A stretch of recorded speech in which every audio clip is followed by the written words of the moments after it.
नमस्कार, स्वागत है आप सभी का हमारे चैनल पर। हम आज गणित के उन प्रश्नों को लेकर आए हैं। मैंने पहले ही बोला है हम उन्हीं प्रश्नों को कराएंगे जिससे लगभग वैसे ही टाइप के प्रश्न आपके एग्जाम में आ जाएं। पहला प्रश्न आपको दिख रहा है कि यदि a अनुपात b बराबर दिया है 6 अनुपात 5 तो 5a धन 3b अनुपात 5a माइनस 3b का अनुपात क्या होगा।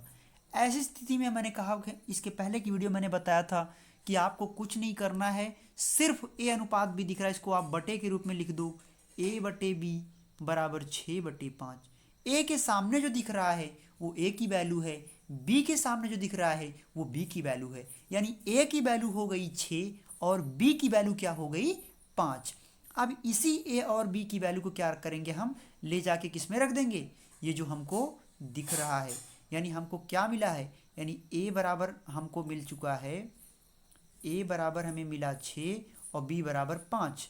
इन्हीं को किस में रखना है, इनको हमें रखना है 5 धन 3b में। कैसे रखेंगे, इसको आप रखिए, ए बराबर क्या लिखोगे 6 और प्लस 3 और बी की कितना हमको रखना है 5।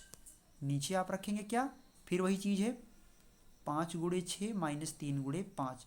आपको साफ साफ दिख रहा है 5 छक क्या होता है 30 और प्लस 3 × 5 = 15। नीचे क्या 5 × 6 = 30 माइनस 15। आपको स्पष्ट दिख रहा है कि जो आपको नीचे आपको ये पार्ट दिख रहा है कि 30 + 15 मतलब 45। आप स्पष्ट जान रहे हो कि 30 + 15 मतलब, अरे भाई 30 + 15 और नीचे क्या था 30 माइनस 15। आपने देखा इसका हो गया 45 जोड़ने पर और नीचे आ गया 15, 15 × 1 = 15, 15 × 3 = 45, यानी 3:1। ऑप्शन नंबर ए सही हो जाएगा। बस इतना ध्यान रखना है कि ए अनुपात बी का मतलब ए बटे बी बराबर 6 अनुपात मतलब 6 बटे, यानी ए बटे बी बराबर 6/5। ए के सामने 6 दिख रहा है, बी के सामने 5 दिख रहा है, वही ए और बी की वैल्यू हो जाती है, ले जाके इसमें आपको रख देना होता है। चलते हैं हम अगले प्रश्न की तरफ। क्वेश्चन दिया है दो संख्याओं में 3:2 का अनुपात है, जबकि उनका योग 150 है, तो छोटी संख्या बताइए। सीधी सी बात, मैं बार बार इन चीज़ों को कह भी चुका हूँ कि जो अनुपात दिया होता है, जो संख्याओं में अनुपात दिया होता है, वही जो अनुपात होता है वो अप्रत्यक्ष रूप से दोनों संख्या होती हैं, आप उन्हीं को मान लेना होता है। मान लीजिए पहली संख्या हो गई 3x, दूसरी संख्या क्या हो गई 2x। इन्हीं दोनों का योग आपको क्या दिया गया है 150, यानी 3 2 5x बराबर कितना 150। अब आपको पता है कि अगर 5x बराबर अगर 150 है तो x बराबर क्या होगा, x बराबर 5 × 1 = 5, 5 × 3 = 15, यानी x बराबर आपको क्या मिला, आपको x बराबर 30 मिला। अब इसी 30 को किस में रखोगे, जो आपको दो संख्याएं आपने माना है, एक 3x है एक 2x है, तो 3 × 30 लिख दोगे कितना आ जाएगा 90, और 2 × 30 अगर आप लिखोगे तो आपका आएगा 60। यानी छोटी संख्या कौन आई 90 आई कि 60 आई, अगर आपने ध्यान से देखा होगा तो शायद 90 और 60 आई है। तो छोटी संख्या कौन है, छोटी संख्या आपकी 60 है, तो ऑप्शन नंबर ए के साथ हम चले जाएंगे। चलते हैं अगले क्वेश्चन की तरफ। तीन संख्याओं में 10:15:24 का अनुपात है, ये तीनों संख्याओं का योग 98 हो तो बड़ी संख्या। हमने कहा कि जो अनुपात दिया है उन्हीं को आपको संख्या मान लेनी है, मतलब 10x और प्लस 15x और प्लस 24x, जो कि किसके बराबर है 98 के है। मतलब इन तीनों को आप जोड़ोगे तो आ जाएगा 49x बराबर 98। आपको पता है कि 49 × 1 = 49, 49 दूनी 98, यक्स की वैल्यू कितनी आई, यक्स बराबर आ गया 2। संख्या क्या हम माने थे 10x पहली संख्या थी, तो क्या हो जाएगा 10 दूनी 20 पहली संख्या, दूसरी संख्या क्या था 15x, यानी 15 × 2 बराबर 30 दूसरी संख्या, और तीसरी संख्या क्या थी 24, तो 24 × 3 बराबर 24 3 72। क्या मांगा है आपसे, बड़ी संख्या मांगा है, तो क्या हो जाएगा इसमें, आपको पता है कि आपकी पहली संख्या थी क्या 10x, तो क्या हो गया आपका 10 दूनी 20। दूसरी संख्या क्या है 15, तो 15 में आप जब दो से आप गुणा करते हो तो 15 दूनी 30, और तीसरी संख्या जो आपको दिखती है वो है 24, तो 24 में जब आप 2 से गुणा करते हो, आई थिंक 2 आया था, सॉरी, वैल्यू 2 आई है तो 24 दूनी 48। तो सबसे बड़ी संख्या क्या निकली, एक तो आ गया 20, दूसरा 30 और तीसरा संख्या क्या आया 48। ये आपका 48 है। तो बड़ी संख्या क्या निकल कर आई 48, चूंकि 24 यक्स का मतलब 24 गुणे 2, 24 गुणे 2, चूंकि यक्स की वैल्यू क्या आई थी 2, तो 48 यानी बड़ी संख्या क्या निकल कर आई 48। आगे चलते हैं। 3:5 के प्रत्येक पद में क्या जोड़ें कि अनुपात 2:3 हो जाए। कुछ ना करना, देखो 3 और 5 को इसे लिख लो। हम इसमें मान लेते हैं कि अगर यक्स जोड़ दें दोनों में तो अनुपात क्या हो जाए 2:3 हो जाए। ठीक है, स्पष्ट है कि आप कह दीजिए कि यक्स जोड़ दें प्रत्येक पद में तो 2:3। आप क्या करें, तिरछा क्रॉस मल्टीप्लाई करो तो 3 त्रिक का क्या हो जाएगा, ये देखिए अगर आप इसका इसमें करोगे पूरे में और इसका इसमें करोगे तो क्या हो जाएगा, 3 त्रिक का 9 और 3 यक्स हो गया ये, और ये क्या होगा 2 पंचे 10 और प्लस 2 तिहाई, नहीं 2 यक्स सिर्फ, मतलब इक्वेशन क्या बन के आया 9 धन 3 यक्स आपका इक्वेशन बन के आ रहा है। 9 धन 3 यक्स बराबर क्या बन के आया, अगला इक्वेशन आपका 2 पंचे 10 और प्लस क्या बना 2 यक्स। अगर आपने ध्यान दिया होगा तो पक्षांतर करेंगे तो इधर आएगा 9 माइनस 10, क्योंकि ये प्लस है, क्योंकि 10 है ये प्लस 10 है, इधर आएगा तो माइनस 10 होगा, और ये 2 यक्स उधर है और ये धन 3 यक्स इधर जाएगा तो ऋण 3 यक्स हो जाएगा। मतलब 10 में से 9 गए, हमें पता है कि 9 में से 10 घटता नहीं है, लेकिन 10 में से जब 9 घटेगा तो 1 आएगा, लेकिन जो संख्या बड़ी होती है चिन्ह उसी का लगाया जाता है। संख्या 10 बड़ी है, इसके बगल में चिन्ह माइनस का है तो चिन्ह यहाँ माइनस का लगता है। सेम इस तरह भी वही इस तरफ कंडीशन बना है कि 2x माइनस 3x तो घट के आ जाएगा यक्स, लेकिन संख्या कौन सी बड़ी है -3x वाला, तो चिन्ह माइनस का, तो माइनस माइनस क्या हो गए कट गए, x बराबर क्या आया 1। यानी अगर इस संख्या में हम 1 जोड़ दें तो संख्या 2:3 में हो जाएगा। अगले क्वेश्चन की तरफ आइए। ये जो भी क्वेश्चन आपको बताए जा रहे हैं ये क्वेश्चन यूपी टेट के पैटर्न के अकॉर्डिंग हमने बनाए हैं। हमको बस पैटर्न को थोड़ा पकड़ के रखना है कि ऐसे टाइप के प्रश्न, बस अंक बदल सकते हैं लेकिन क्वेश्चंस ऐसे ही आने हैं, नहीं आएंगे तो आप बताइएगा हमको। इसी टाइप के सेम प्रश्न आने हैं, बस आप मेहनत पे थोड़ा ध्यान दीजिए, कुछ नहीं होगा, कोई दिक्कत नहीं होगी। चलिए देखते हैं क्वेश्चन पे।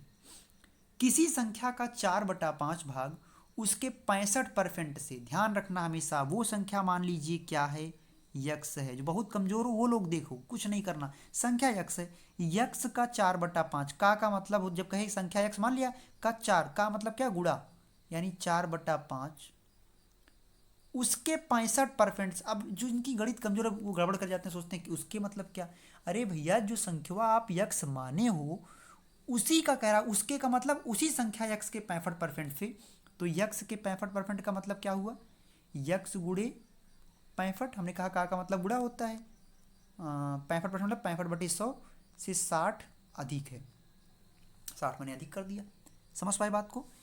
माना हुआ संख्या यक्स है, यक्स का मतलब गुणा, तो यक्स गुणे 4/5, 4/5 भाग बराबर उसी संख्या यक्स के 65% से, यानी यक्स गुणे 65%, यानी ये आपका 65 है, तो का मतलब बुरा होता है, तो यक्स गुणे 65/100 धन 60 से 60 अधिक है।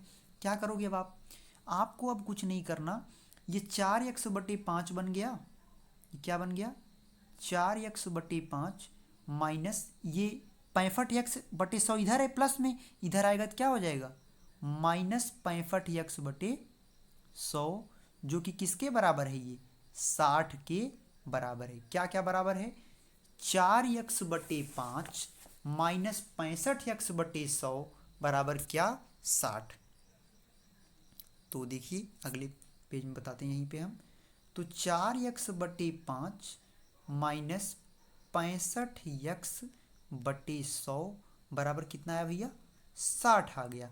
अब क्या होगा 5 और 60 का एलसीएम आप अगर लासा निकालते हो तो कितना आएगा, आई थिंक आपको पता है कि 60 आएगा, आई मीन 100 आएगा, सॉरी 100 आएगा।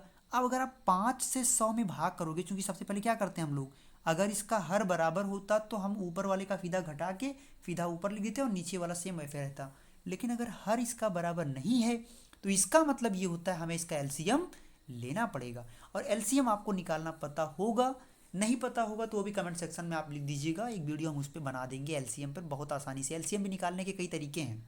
और मैं बता दूं, अगर आपको नहीं एलसीएम निकालना आता तो देखो डायरेक्ट जान जाओ।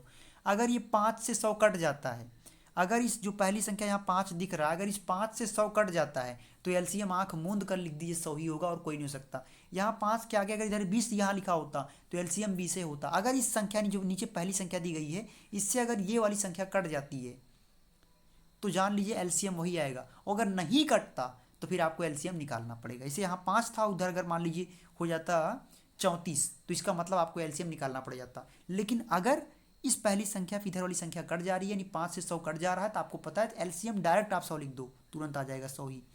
तो टाइम भी बच जाता है इससे आपका, अगर आप इस तरह ट्रिक से फॉलो करते हो तो 5 से आप क्या करते हैं, हम लोग 100 में भाग करते हैं, 20 बार जाएगा। और 20 बार जितनी बार जाता है हम ऊपर क्या करते हैं, मल्टीप्लाई करते हैं। तो 20 चौक क्या होता है 80x, 100 पे 100 भाग करोगे एक बार जाएगा तो कितना बचेगा, यहाँ बचेगा सिर्फ 65x। जो कि अगर आपको पता है कि अगर घटाया जाए तो कितना आएगा, 80x में से अगर 65x घटा दिया जाए तो कितना आ जाएगा, तो आपको पता है 15x आएगा। यानी 15x बटे 100 बराबर कितना, 60। अगले तो 15x बटे 100 बराबर कितना, 60। आपको और एक तरीका बताते हैं, अगर डायरेक्ट हल करना है तो अगर आप चाहो तो 15 एकम 15 और 15 चौक 60, ठीक है, 15 चौक 60 हो गया। अब अगर चाहो तो आप क्रॉस मल्टीप्लाई, यहाँ इसके नीचे तो 1 है, यक्स से 1 में गुणा करोगे तो कितना यक्स से आएगा, 1 यक्स जा यक्स और 4 चौके 400, यानी यक्स बराबर कितना आ गया आपका वैल्यू 400। यही ऑप्शन नंबर 1 सही हो जाएगा। आसान है, थोड़ी सी मेहनत की आवश्यकता है। अगर इसमें भी और दिक्कत हो रही है तो हमें आप कमेंट सेक्शन में ज़रूर बोलें, हम इसको थोड़ा और समय ले लेंगे, लेकिन इस पर वीडियो बना देंगे अलग से ही। ये ऐसे टाइप के एक ही दो क्वेश्चन मैं लूँगा, लेकिन इसको कायदे से समझा दूंगा मैं। पर अपनी समस्या बताइए तो सही, पर आप लोग बताते कहाँ हो।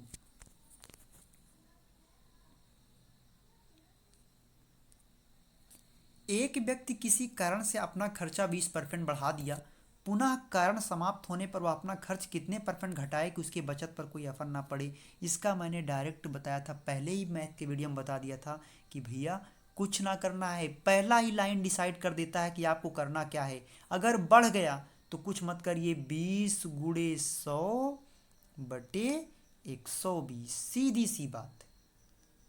अगर बढ़ गया तो सीधा बढ़ा देना, नीचे कोई फर्क नहीं पड़ता क्या लिखा है कि पुनः कारण समाप्त होने पर खर्च कितने % घटाए कि उसकी बचत पे कोई असर ना पड़े, इससे कोई फर्क नहीं पड़ता। पहला लाइन पढ़ो, नीचे जाके देख लो क्या पूछ रहा है। बढ़ा है तो घटा ही पूछेगा, घटाएगा तो बढ़ा पूछेगा, सीधी सी बात है। अगर बढ़ा है तो यहीं आपको समझ आना है 20 गुणे 100 बटा 120। यहाँ पे अगर 10% बढ़ाया होता तो 10 गुणे 100 बटा 110। यहाँ अगर 40% बढ़ाया होता तो 40 गुणे 100 बटा 140, यानी 100 धन 40।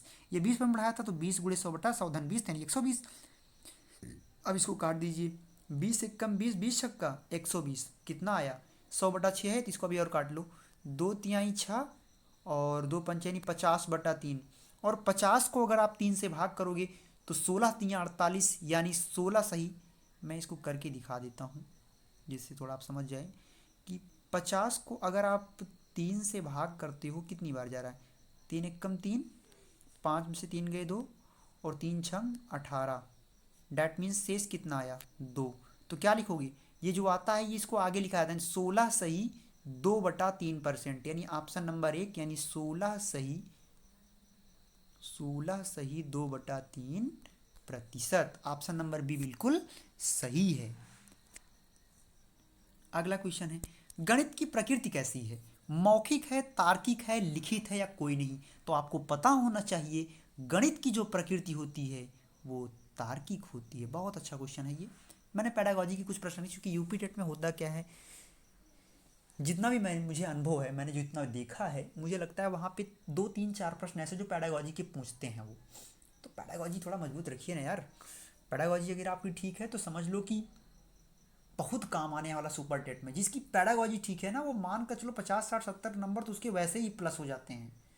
तो पेडागॉजी पर हम फोकस करेंगे। अभी आप यूपी टेट आप लोग दे लें, फिर हम पेडागॉजी आपको सिखाएंगे, बस बहुत आसान से शब्दों में। देखते हैं अगले क्वेश्चन की तरफ।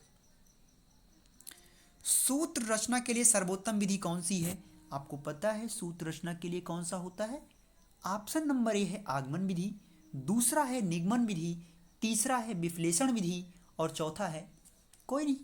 डैट मीन्स आपको पता है इसका आंसर हो जाएगा आगमन विधि। सीधी सी बात है, सूत्र रचना के लिए जहाँ पे हम सूत्र का निर्माण करते हैं वहाँ पे क्या होता है, आगमन विधि। आगमन निगमन पे वीडियो बनाएंगे, लेकिन वो टॉपिक मैं लूँगा बाल मनोविज्ञान के अंतर्गत, जिसमें पूरी टॉपिक से क्लियर कर दूंगा आगमन क्या होता है, निगमन क्या होता है, किस तरह आगमन और निगमन का विश्लेषण और संश्लेषण में संबंध होता है, वो बहुत अच्छे से आप समझ जाओगे।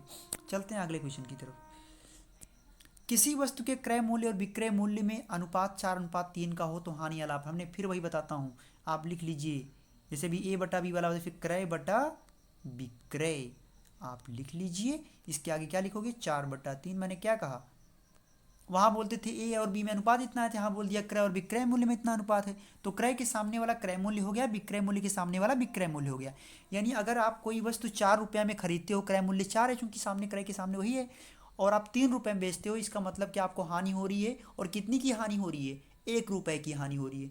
भाई क्रय के सामने है 4 रुपया, विक्रय के सामने है 3 रुपये, यानी अगर आप 4 रुपये में खरीद कर 3 रुपये में बेच रहे हो, आपको 1 रुपये की हानि हो रही है। डैट मीन्स इसका मतलब है कि प्रतिशत हानि निकालना है, तो प्रतिशत हानि का सूत्र होता है क्या, प्रतिशत हानि बराबर होता है हानि गुणे 100 बटा क्रय मूल्य। हानि कितना आया, हानि आपका आया है 1 रुपया, गुणे 100 बटा क्या, क्रय मूल्य। क्रय मूल्य कितना है, 4 रुपये में आप खरीदे हो, तो 4 एकम 4, 4 दूनी 8, 4 पंचे 100, यानी 25% इसका उत्तर सही हो जाएगा, यानी 25% की हानि हो रही है। चलते हैं अगले क्वेश्चन की। जी हाँ, क्वेश्चंस तो नहीं है, पर आपके लिए कुछ खास टिप्स हैं। टिप्स ये हैं कि किस तरह से गणित के प्रश्नों को आपको अटेम्प्ट करना है। कुछ लोग कहते हैं कि अगर आपको नहीं आता तो आप 150 में 120 की तैयारी करिए, पर हकीकत ये है ना दोस्त, कहना बहुत आसान है, लेकिन अगर गणित में आपके 10-15 क्वेश्चन से, हम कहते हैं अगर पेपर टफ हो गया तब क्या होगा, फिर तो अगर मान लीजिए बाल मनोविज्ञान में बहुत अच्छा आपका है, आप 27-28 कर देते हो, हिंदी अच्छी है आपकी तो आप वहाँ भी 25-26 कर देते हो, संस्कृत सबकी अच्छी नहीं होती, और इंग्लिश भी सबकी, जिसकी भी है उतनी भी अच्छी नहीं होती। अगर बहुत अच्छी है तो डैट मीन्स आप मान के चलिए सबको ही noun, pronoun, adjective, part of speech, active, passive, narration, translation सबको आता है, पर वहाँ पर कुछ पेपर में कठिनता का स्तर थोड़ा रहता है। तो यानी आप वहाँ ये नहीं मांग चल सकते आप 25 के ऊपर ही करोगे, यानी ये मान के आपको चलना होता है कि किस तरह से हमें अपनी तैयारी को रखना है।